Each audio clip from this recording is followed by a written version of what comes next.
मैं काजल आपका स्वागत करती हूँ। आइए देखते हैं आज की स्पेशल रिपोर्ट। उत्तर प्रदेश में पिछले कुछ समय से दलित उत्पीड़न और दलितों की हत्याओं की लगातार खबरें आ रही है।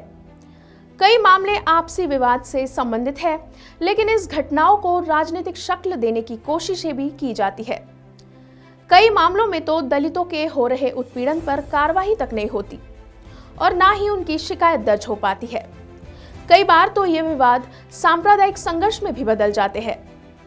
2020 में आई रिपोर्ट के मुताबिक देश में सबसे अधिक गंभीर अपराध उत्तर प्रदेश में होते हैं और कई क्षेत्रों में दलितों पर होने वाले अत्याचार अब भी बने हुए हैं, जिसमें लखनऊ और पटना ये दो बड़े शहर सबसे आगे हैं, जिसके मुताबिक जातीय आधारित अपराधों और अत्याचारों से जुड़े मामलों पर एनसीआरबी साल 2014 से डाटा जुटा रहा है।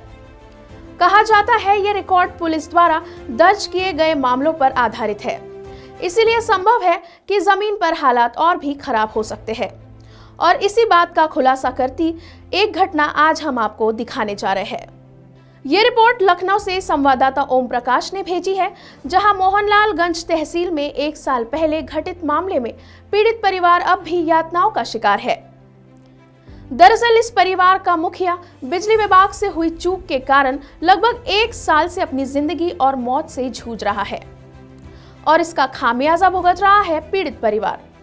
पीड़ित परिवार 1 साल तक न्याय के लिए इधर उधर भटकता रहा, लेकिन किसी भी अधिकारी, कर्मचारी या सरकार ने इसकी सूद नहीं ली। देखिए दलित परिवार की यातनाओं का दर्द बयां करती ये रिपोर्ट। दरअसल हम बात कर रहे हैं मोहनलालगंज के अंतर्गत आने वाले ग्राम कमालपुर बिजलका धोबिया थाना नगराम निवासी सुखराम रावत की, जो सुंदरलाल के पुत्र है। इनके साथ एक घटना 19 जनवरी 2021 में घटित हुई थी, जो बिजली विभाग की लापरवाही का नतीजा है, जिसकी वजह से आज उनका पूरा शरीर विकलांग हो चुका है। सुखराम पेशे से एक मजदूर है, जिनको समैसी पावर हाउस के बिजली विभाग के कर्मचारियों ने 19 जनवरी 2021 को सुबह 9 बजे घर पर आकर 11,000 वोट की लाइन में कुछ गड़बड़ी आ गई है, ऐसी बात कहकर उनको साथ ले गए, जिनमें विद्युत विभाग के कर्मचारी शामिल थे, जिनके बुलाने पर सुखराम उनके साथ गए। उनको ग्राम करणपुर थाना निगोहा ले जाकर पोल पर चढ़ने के लिए कहा गया था। पोल पर चढ़कर वह इंसुलेटर सही ही कर रहे थे, तभी कर्मचारियों ने लाइन चालू कर दी। 11,000 वोल्टेज की वजह से वह उसी में चिपक गए तथा उनका पूरा शरीर झुलस गया और वह खंबे से नीचे गिर पड़े। घटना के बाद बिजली कर्मचारी वहां से भाग गए। किसी तरह वहां के मौजूद लोगों ने सुखराम को अस्पताल पहुंचाया। अचेत अवस्था में लथपथ हुए सुखराम के परिवार पर एक तरह से मानो गाज ही गिर गई।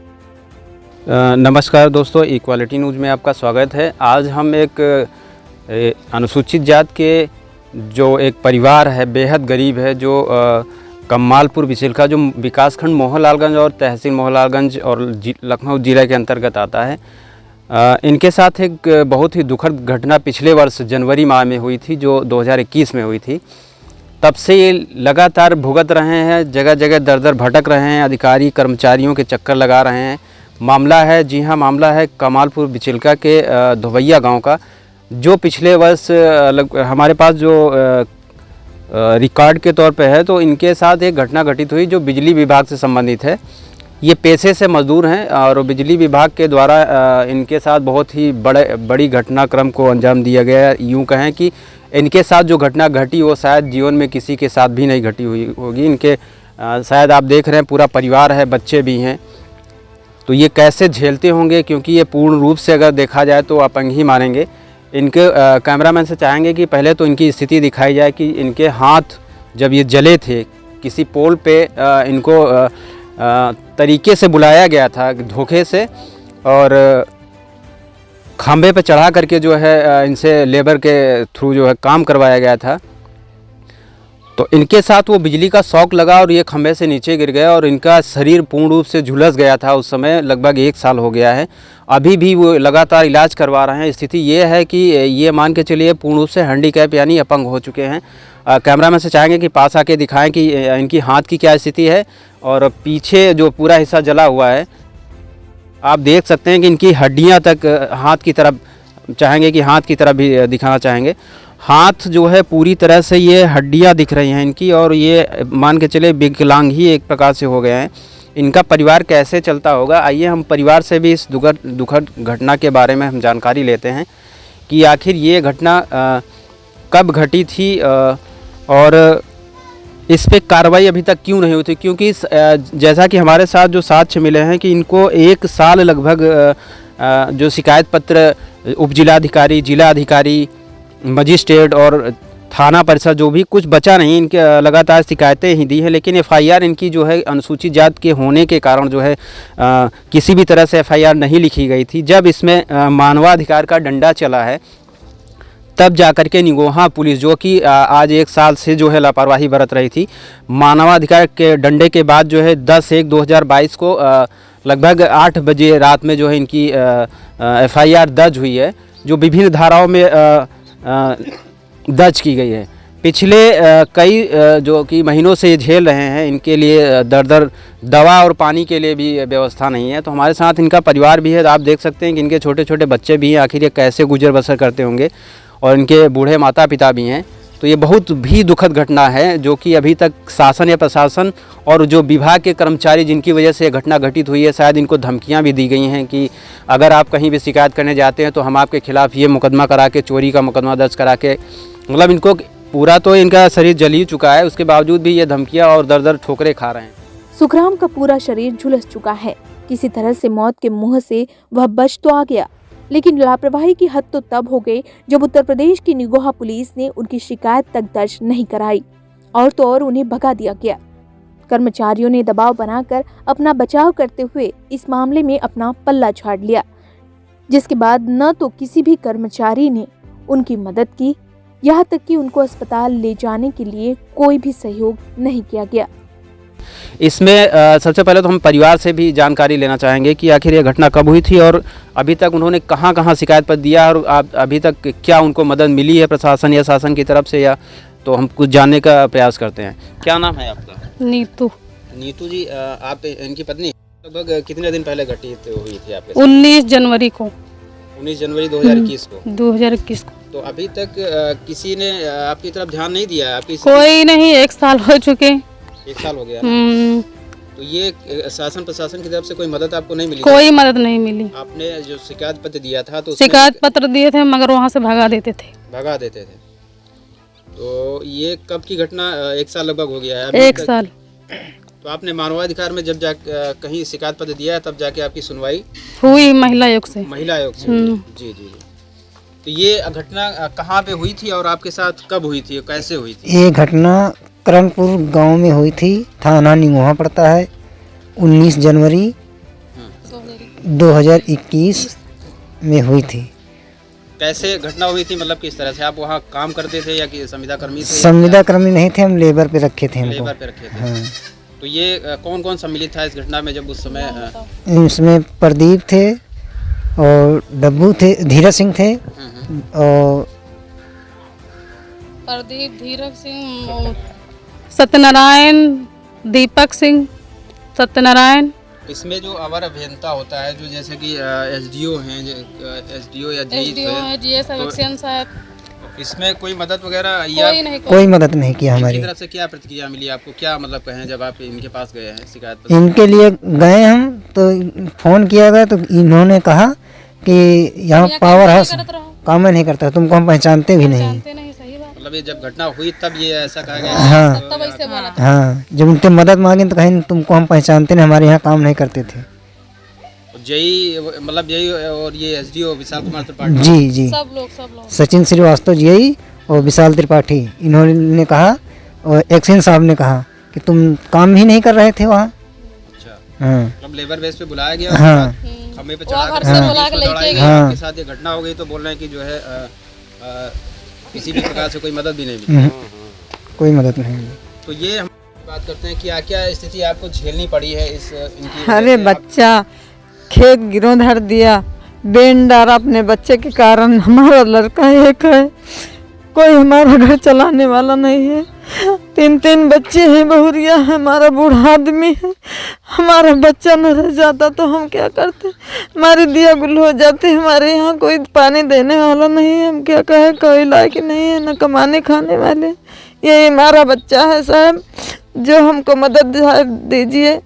हमारे बच्चे के लिए 3 बच्चे हैं, हमारे बहुरिया है, हमारा परिवार कैसे चले। दादाजी भी है हमारे, जो काफ़ी बेहद दुखी परिवार है, क्योंकि इनके पास कोई जीविका का कोई अन्य साधन भी नहीं है। तो हम बात करते हैं, फिलहाल बहुत ही दुखद स्थिति है यह, क्योंकि 1 साल से कितना पैसा इनके शरीर पे लगा होगा, शायद इनकी जान भी बड़ी मुश्किल से बच पाई है, क्योंकि इन्होंने कोई भी विभाग या कोई भी सरकारी दफ्तर जो छोड़ा नहीं होगा जिनसे मदद की गुहार इन्होंने नहीं लगाई होगी, फिर भी इनको नाकामी ही मिली है और दर दर भगाए गए हैं। मामला अनुसूचित जात के होने की वजह से, क्योंकि इनको लगातार विशाल कुमार त्रिपाठी और जो हमारे क्षेत्रीय जेई हैं समेसी पावर हाउस के, उनके द्वारा धमकियां भी दी जाती हैं कि सचिन श्रीवास्तव हैं जेई, शायद उनको वो भी, उनके द्वारा भी इनको धमकियां दी गई कि यदि आप कहीं भी शिकायत करते हैं तो मुकदमा आपके ऊपर चोरी का लिखाया जाएगा। तो इस तरह की धमकियां भी मिली हैं उनको। मदद की जगह पे ये स्थिति है कि बहुत ही अभद्र तरीके से इनके साथ जो है व्यवहार किया गया है। तो हमारे साथ इनके पिताजी भी हैं, उनसे भी बात करते हैं। दादाजी, आप कैसे गुजर बसर करते होंगे अपने परिवार का? और क्योंकि भैया यही जना गुजर बसर हो रहे, फिर कहाँ किन जा बेटा, अब इन्हें दंड फंड 3 टेरा किन जा रहा। कैलावत बच्चा कहूँ तेने मंजूरी कैलावत साहब, और निराह लगावे निराह वाले हन नहीं का लड़का बच्चा कैसे जिये, कोक मंजूरी है, कोक दतूरी है, कोक बउआ पसर दे देना तो खा ली लड़का बच्चा, और कोई दिए वाला है नहीं। लड़का हमार बकलांग हुई गवा, अब कैसे करे, बूढ़ा आदमी हमार। तो ये बिजली विभाग की घोर लापरवाही है, क्योंकि आप देख रहे हैं कि परिवार की क्या स्थिति है, कितनी दयनीय स्थिति है। अभी तक इनको किसी भी प्रकार से कोई मदद नहीं दी गई है। शायद ही हो सकता है कि ये अपने जो परिवार का पालन पोषण किस तरह से करते होंगे, क्या बेच करके इन्होंने अपना इलाज कराया होगा, ये तो यही जानते हैं। बताया जा रहा है कि बिजली कर्मचारियों में समेसी पावर हाउस के एसडीओ विशाल कुमार त्रिपाठी और जेई सचिन श्रीवास्तव द्वारा लगभग 1,85,000 रुपए भी ऐंठ लिए गए, यह बता करके कि उन्हें सरकारी नौकरी दिला देंगे। नौकरी के नाम पर भी इनके साथ ठगी हुई है। तो हम इनसे बात करते हैं, आखिर किस तरह से उन्होंने पैसा लिया है इसे, क्या मतलब ये जो आप पैसे का जिक्र हो रहा है इसमें नौकरी के नाम पर कि आपको नौकरी दिला देंगे? जी, संविदा पे कहते थे तुमको लगवाएंगे और इतना पैसा दो। अच्छा, तो कितना लगभग पैसा लिया है? कौन लिया है? 1,80,000 हमने थोड़ा थोड़ा करके दिया है। हम ससुराल तो पैसा लाए 1 लाख रुपया और 80,000 रुपया थोड़ा खेत रखे गिरा, वैसे निपटाए हैं। तो ये पैसा किसने लिया है? मतलब ये 3 जी साहब, एक्सिया साहब, एसडीओ साहब, जीआई साहब, तीनों जने मिल करके जो है बंदर बाट किए आपके पैसे से। मतलब आपको इतने गहरे जख्म मिले हैं बिजली विभाग के द्वारा, उसके बावजूद भी आपके साथ ये ठगी हुई है इतनी। तो 2 साल हो गए लालच देने का। कार्रवाई किस प्रकार की कार्रवाई इनके खिलाफ चाहते हैं आप लोग? सर जो जले हुए हैं इनके ऊपर मुकदमा दर्ज तो हो ही चुका है, जैसा कि एफआईआर में जिक्र किया गया है। क्या जब हमका कोई नहीं सुनवाई मिली तो हमने मुकदमा किया है। तो ये कमालपुर बिचलका की घटना है। तो हम इक्वालिटी न्यूज़ के माध्यम से जो है एक मदद करने का वो करते हैं कि ज़्यादा से ज़्यादा लोगों तक ये बात पहुँचे, और जो सरकारी कर्मचारी और ये विशाल कुमार त्रिपाठी और जेई सचिन श्रीवास्तव हैं, इनके खिलाफ सख्त से सख्त कार्रवाई की जाए और इस परिवार को न्याय दिलाया जाए। इक्वालिटी न्यूज़ से संवाददाता ओम प्रकाश, लखनऊ। मामला अनुसूचित जाति का होने के कारण एसडीओ विशाल कुमार त्रिपाठी और जेई सचिन श्रीवास्तव के दबाव में पीड़ित परिवार की एफआईआर तक दर्ज नहीं की गई तथा पीड़ित परिवार को विशाल कुमार त्रिपाठी और जेई सचिन श्रीवास्तव द्वारा धमकाया भी गया। साथ ही झूठा मुकदमा लिखवाकर परिवार को जेल में भेजने की धमकी भी दी गई, जिसकी वजह से पीड़ित परिवार लगभग 1 साल से मुसीबतों का पहाड़ झेल रहा है।